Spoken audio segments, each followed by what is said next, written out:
Here we're evaluating a 170-pound show barrow that's out here in the center of the ring. He's on the Pig Grower 100 is the diet that he's been feeding, and he's on a full feed. You want to keep this hog still on a self-feeder from the standpoint to give him an opportunity to continue to grow and keep his genetic potential.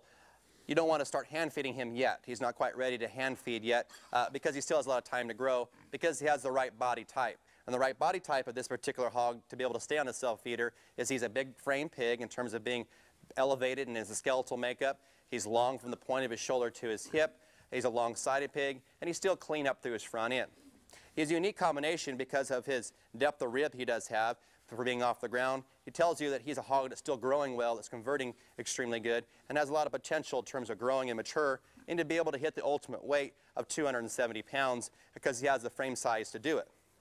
When you come into this blue butt gilt, is another hog that's a little different in her type and kind. When you study one from the standpoint of being a little thicker, a little heavier muscled, probably a little wider base, she is that. Particularly when you study her right at the front end area, you watch her gilt walk at you, you can see her tremendous width through her chest. When you watch the gilt drive away from you, she has a lot of natural base width when you view her from the rear.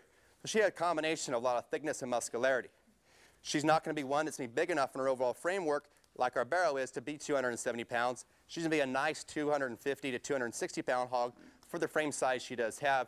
She'll be able to balance into that particular weight class and still be real successful when you feed her properly and use the right diets on her. We'll get into the market area in terms of controlling her and maintaining her diet properly. You can pull them off a self-feeder, not till at least 220 pounds. I don't like you to start hand feeding the pig until at least gets 220 pounds. The reason is because if you start pulling a hog too soon, it doesn't give the genetic potential to develop and give the opportunity to the hog to enhance its muscle tissue.